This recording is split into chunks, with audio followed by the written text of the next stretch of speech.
श्री गणेशाय नमः, श्री सरस्वती नमः, श्री कृष्णाय नमः।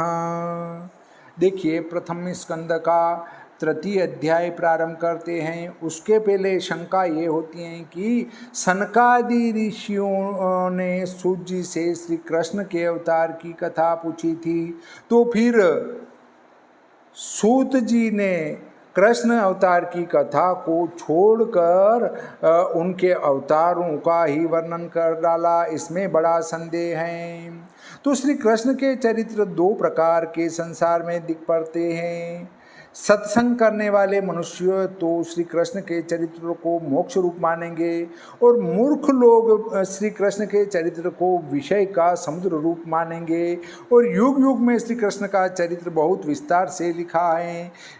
यह विचार किया कि सनकादिक तो परमहंस हैं, श्री कृष्ण के चरित्र को सुनने के मोक्ष रूप मानेंगे, परंतु पहले श्री कृष्ण चरित्र को मूर्ख लोग सुनेंगे तो वे मूर्ख लोग उनको मोक्ष रूप नहीं समझेंगे।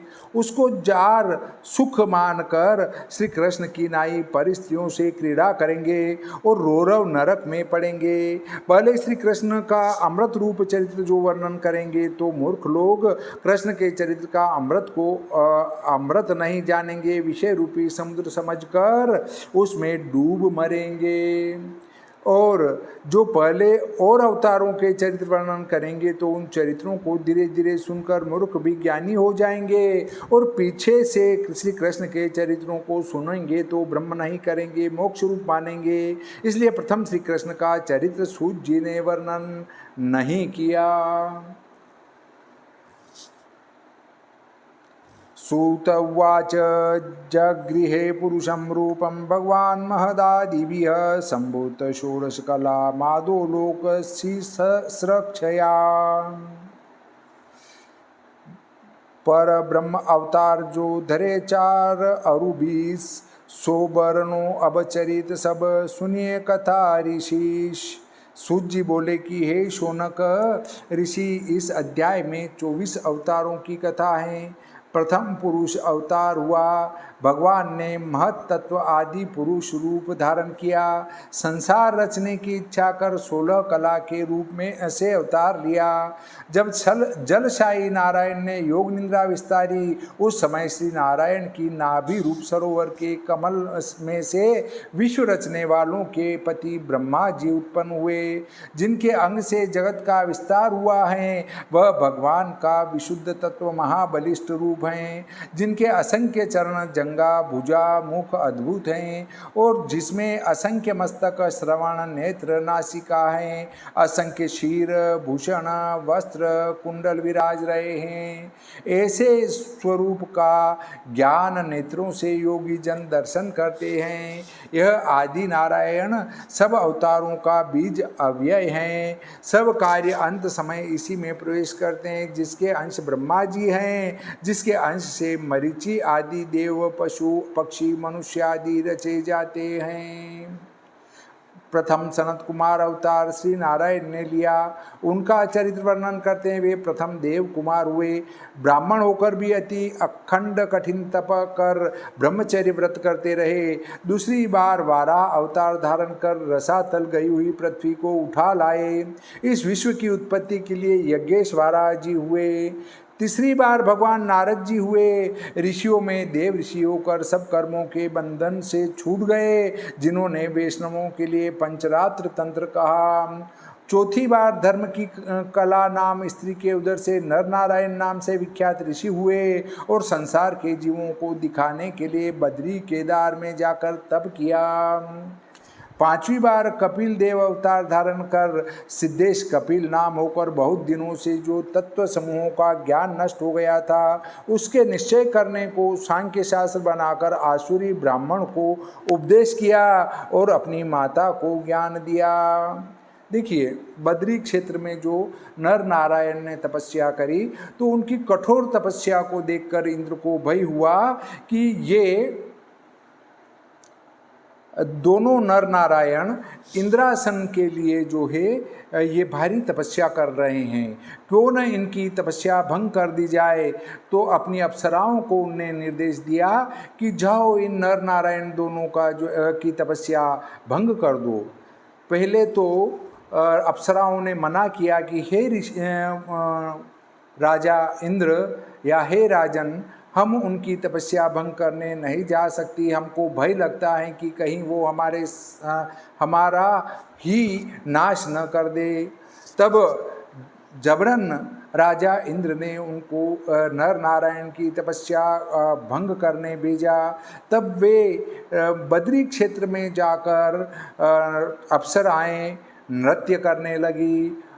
अब जब नर नारायण तपस्या से जब जगे तो उनको पता चला कि ये नृत्यांगनाएं नाच रही है, तो उनने ध्यान लगाया। तो इंद्र ने उनकी तपस्या भंग करने के लिए इन अप्सराओं को भेजा था। उनने ये देखकर इंद्र का गर्व नष्ट करने के लिए एक तिनका उठाया। तिनका उठाकर अपनी उरु जांग पर घुमाया और वहाँ से एक अप्सरा उत्पन्न हुई। अब चूंकि उरु से उत्पन्न होने के कारण उसका नाम उर्वशी रखा गया। और उर्वशी उनने उन अप्सराओं से कहा कि इसके साथ नृत्य करके देखो, क्या तुम इससे सुंदर नृत्य कर सकती हो। तब उसके साथ सभी अप्सराओं ने नृत्य किया तो सभी परास्त हो जाती हैं। फिर बाद में नारायण ने कहा कि जाओ ये अप्सरा मैं इंद्र को मेरी ओर से भेंट करता हूँ, इस उर्वशी को भी तुम अपने साथ ले जाओ। छठा दत्तात्रेय अवतार अत्रि मुनि के पुत्र हुए और अनुसुईया को प्रसन्न किया और राजा अलर्क और प्रहलाद भक्त को आत्मविद्या पढ़ाई।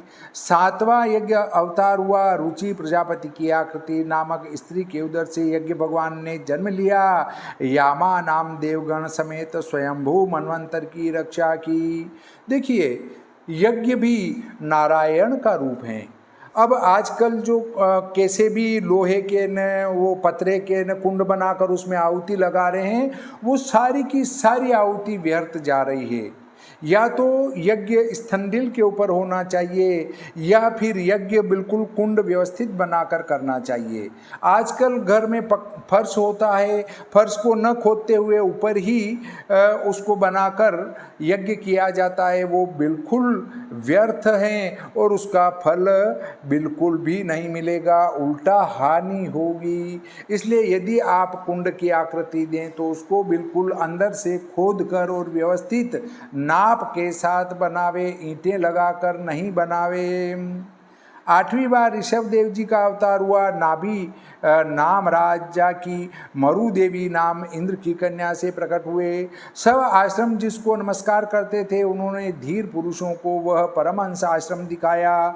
9वां पृथु अवतार राजा वेन के शरीर मथने से हुआ। ऋषियों की चाहना से पृथु अवतार धारण करके सब औषधि जिसने छिपा ली उस गो रूपी पृथ्वी को दूह कर सब वस्तु का सारांश निकाला। यह अवतार अत्यंत श्रेष्ठ हुआ।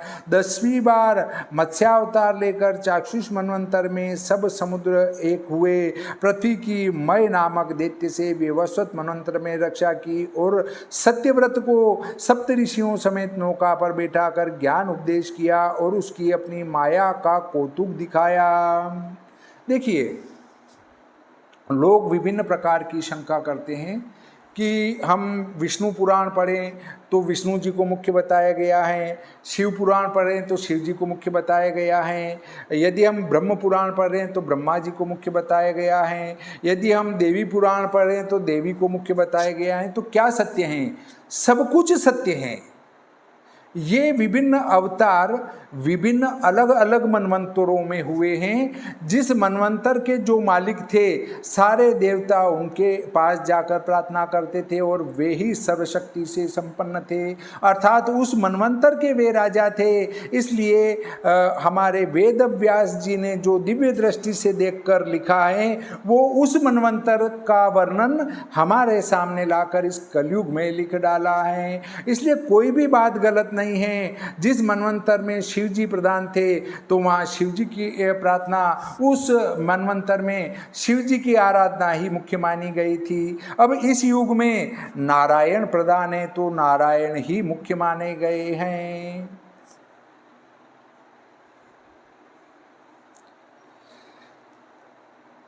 11वीं बार कच्छ रूप धरा। जब सूर असुरों ने समुद्र को मथा, उस समय कच्छप अवतार धारण कर मंदराचल पर्वत को भगवान ने पीठ पर धरा। 12वीं बार धन्वंतरी अवतार धारण कर एक अमृत का कलश हाथ में लिए समुद्र से उत्पन्न हुए। 13वीं बार मोहिनी अवतार धारण कर दैत्यों को अपना सुंदर रूप दिखाकर मोहित किया और अमृत का कलश उनसे ले लिया और देवताओं को पिलाकर उनकी रक्षा की। 14वीं बार नरसिंह रूप धर हिरण्यकशिपु दैत्य का नखों से उदर विदीर्ण कर अपने प्यारे भक्त प्रहलाद की रक्षा की। 15वीं बार वामन तनु धारण कर राजा बलि के यज्ञ में गए और 3 पग पृथ्वी मांगकर इंद्र को स्वर्ग का राज्य दिया और बाली को पाताल का राजा किया। परंतु मांगना अत्यंत बुरा काम है, मांगने वाले को सब ठोर छोटा बनना पड़ता है। इसी कारण नारायण ने छोटा रूप धारण किया। 16वां परशुराम अवतार में क्षत्रियों का क्षय किया और उनसे 21 बार पृथ्वी को जीत ब्राह्मणों को दान कर दी। 17वीं बार परशुराम जी की पत्नी सत्यवती के उदर से व्यास जी अवतार ले पुरुषों को निर्बुद्धि और अज्ञानी जानकर वेद का विभाग और वेद की शाखाओं का विस्तार और 18 पुराण महाभारत आदि ग्रंथ रचकर संसार का उद्धार किया। 18वीं बार से रामचंद्र अवतार धारण कर भक्तों के कार्य करने के लिए समुद्र में पुल बांधकर रावण, मेघनाथ, कुंभकर्ण आदि राक्षसों को मार पृथ्वी का भार उतारा और अनेक आश्चर्ययुक्त कर्म करके देवताओं की रक्षा की। 19वीं और 20वीं बार वृष्णि कुल में बलराम और श्री कृष्णचंद्र ने अवतार धारण कर काल, यवन, जरासंध, कंसादिक दुष्ट राक्षसों को मार पृथ्वी का भार उतार भक्तों को संसार में उद्धार करने के लिए अद्भुत अद्भुत चरित्र दिखाए। 21वीं बार कलयुग की प्रवृत्ति देख जिन सूत बुद्ध ने गया के समीप किकट देश में अवतार लिया। जब कलयुग आया तब देवताओं ने यज्ञ कर करके दैत्यों का बल नहीं चलने दिया। तो दैत्यों ने अपने पुरोहित शुक्राचार्य से पूछा कि हे भगवान, देवता लोग सर्वथा इंद्रपुरी का राज्य करना चाहते हैं, कोई ऐसा उत्तम उपाय बताओ जिससे दैत्य कुल का राज्य बना रहे। शुक्राचार्य ने कहा, हे दैत्यों, देवताओं का राज्य यज्ञ आदि कर्म करने से निष्कंटक बना रहा, तुम भी यज्ञ करो। शुक्राचार्य का उपदेश मानकर दैत्यों ने भी यज्ञ करना आरंभ कर दिया। तब तो सब देवता भयभीत होकर विष्णु के पास गए और बहुत स्तुति कर हाथ जोड़कर बोले, हे वैकुंठनाथ, अब दैत्य लोग भी यज्ञ करने को उपस्थित हैं।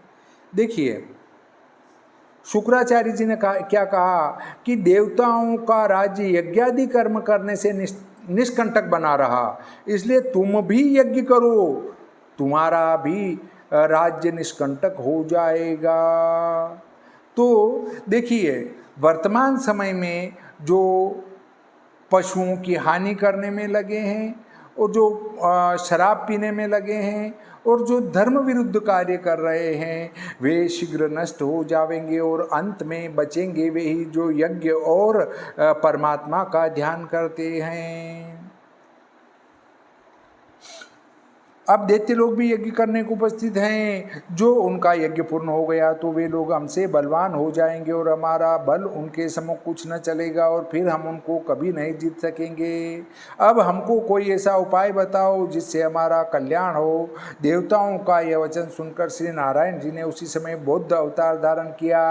सेवड़े का रूप धारण कर मेले कुचेले वस्त्र पहन चोरी हाथ में लेकर वहाँ पहुँचे जहाँ दैत्य लोग यज्ञ कर रहे थे। दैत्यों ने उनका तेजस्वी स्वरूप देख और ज्ञानवान जान बड़ा आदर सम्मान किया और उनसे पूछा कि हे कृपानाथ, आपके हाथ में यह क्या वस्तु है। बौद्ध जी ने कहा, यह चोरी है। दैत्य बोले कि नाथ, इसके हाथ में रखने से क्या लाभ है। बौद्ध जी ने उत्तर दिया कि जिस स्थान पर मनुष्य बैठता है उसके नीचे छोटे छोटे जीव जो पृथ्वी पर रहते हैं, इसके हाथ में रखने से क्या लाभ है। पृथ्वी पर रहते हैं वे दब कर मर जाते हैं।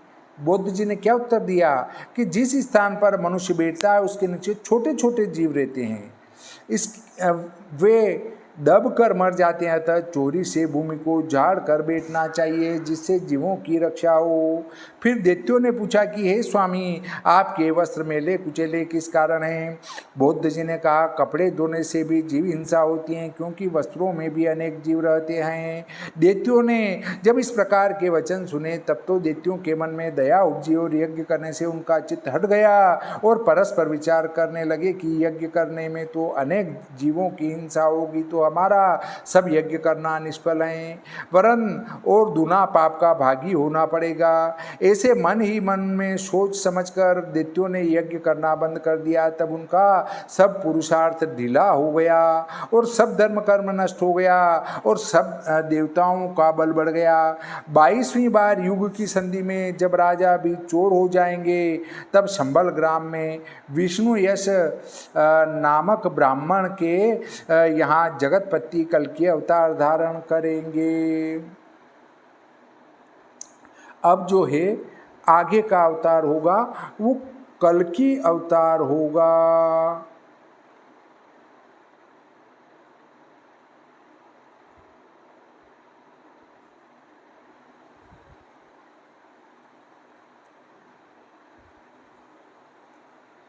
उस सत्वगुणी पर ब्रह्म परमेश्वर के अनंत अवतार हैं। जैसे कभी जिस सरोवर से जल नहीं घटता उस सरोवर से तुच्छ प्रवाह वाली अनेक नदियां बहती हैं।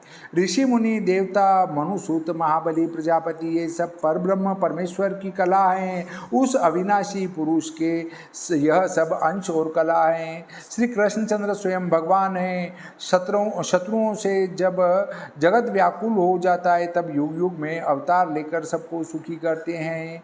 उस अविनाशी अव्यय पुरुष के छिपे हुए जन्मों की कथा जो नर पवित्र होकर संध्या समय और प्रातः काल पढ़ते और सुनते हैं, वे लोग अनेक अनेक कष्टों के समूह से छूट जाते हैं। जिसका रूप नहीं और चित्त एक रस व्यापक ऐसा उसका वह रूप है। यह तत्वादि माया के गुणों से जीवात्मा अंतर्यामी में प्रकट होते हैं। जैसे पवन के आश्रय से मेघ आकाश में रहते हैं, यह अज्ञानियों ने मान रखा है। जैसे पृथ्वी के रेणु को धुंधकारादिक पवन में अज्ञानी समझते हैं, वैसे दृष्टा आत्मा में दृश्य तत्वादि शरीर धर्म अज्ञानियों ने माना है। इस कारण परमेश्वर अति सूक्ष्म है, अनंत आकार विशेष रहित हैं, अदृष्ट अश्रुत वस्तु हैं, इसलिए जीवांतर्यामी हैं। बारंबार अपना ज्ञान होने के हेतु जीव रुसे होता है, जिसमें अपने ज्ञान से यह सत असत रूप अविद्या से जीवात्मा के अंतर्यामी में विचार करे तो ब्रह्म का दर्शन होता है। जो यह क्रीड़ा करने वाली परमेश्वर की माया दूर हो जाए तो श्रेष्ठ मत वाले ब्रह्म रूप में लय होते हैं और अपनी महिमा में आप ही पूजित होते हैं। ऐसे अकर्ता के कर्म और अजन्मा के जन्म वेद में छिपे हुए हैं। अकर्ता के कर्म मतलब जो कार्य नहीं कर रहा है परंतु कर्म है, और जिनके जन्म नहीं है उनका जन्म, ये सब वेद में हैं। ये सब लक्षण अंतर्यामी के हैं, ऐसे कविश्वर लोग वर्णन करते हैं। अमोघ लीलाधारी ईश्वर इस विश्व को रचते हैं, पालन करते हैं, प्रलय करते हैं, परंतु इसमें आसक्त नहीं होते। सब जीवों में अंतर्निहित हैं, स्वतंत्र हैं। 6 गुणों के ईश्वर हैं परंतु 6 इंद्रियों के विषय दूसरे ग्रहण करते हैं। 6 इंद्रियों के स्वामी हैं, मन वचन से नाम रूप का विस्तार करते हैं। ऐसे ईश्वर की लीला को कोई मनुष्य संपूर्णता से नहीं जान सकता। मतलब भगवान की लीला को पूरी तरह से कोई नहीं जान सकता कि उनने लीला में ऐसा क्यों किया। ये गूढ़ बात होती है। जैसे नट की लीला को मूर्ख लोग नहीं जानते। जो मनुष्य कुटिल भाव त्याग कर सदा अनुकूलता से परमेश्वर के चरणारविंदों को मुग्ध होकर बसते हैं, वे मनुष्य चक्रधारी महाप्रतापी दीर्घ पराक्रमी दाता परमेश्वर की पदवी को जानते हैं। इससे तुम लोग सब धन्य हो जो सब लोक के नाथ परमेश्वर में सर्वात्मा से आत्मभावना करते हो। अब तुम्हारा जन्म मरण संसार में नहीं होगा। सब वेदों के समान भगवान के चरित्रों से परिपूर्ण ऐसा उत्तम यह श्रीमद्भागवत महापुराण व्यास जी ने बताया। संसार के सुख के लिए धनदायक, मंगलदायक, महान ज्ञानवान आत्मज्ञानियों में श्रेष्ठ अपने पुत्र सुखदेव जी को सब वेदों और इतिहासों का सार निकाल कर पढ़ाया। वही श्रीमद्भागवत समस्त वेद इतिहासों का तत्व निकालकर सुखदेव जी ने राजा परीक्षित को सुनाया। परम ऋषि समेत राजा परीक्षित गंगा के किनारे अंत समय तक बैठे रहे। धर्म ज्ञान आदि सहित जब श्री कृष्णचंद्र आनंद कंद द्वारका से परमधाम को गए, तब कलयुग का समय जान लोगों की बुद्धि भ्रष्ट देखकर श्री वेद व्यास जी ने श्रीमद्भागवत महापुराण धर्म रूपी सूर्य का प्रकाश किया। हे ऋषियों, श्री सुखदेव जी तपस्वी ने राजा परीक्षित से यह बात कही। वहाँ भी उनकी कथा संक्षेप से हमने सुनी। वह कथा जैसे हमने सुनी है और गुरु से पढ़ी है, अपनी बुद्धि के अनुसार आप लोगों को विस्तार सहित सुनाएंगे। दोहा सुनत प्रश्न सब ऋषिन के, हर्षि सुत मुस्काय, जेहि विधि बने पुराण सब, कहो कथा समुजाय। तो इस प्रकार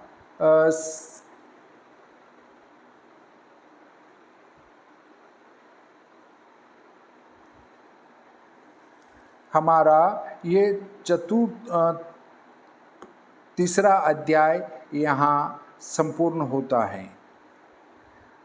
इति श्रीमद्भागवत महापुराणे प्रथम स्कंधे तृतीयो अध्यायः।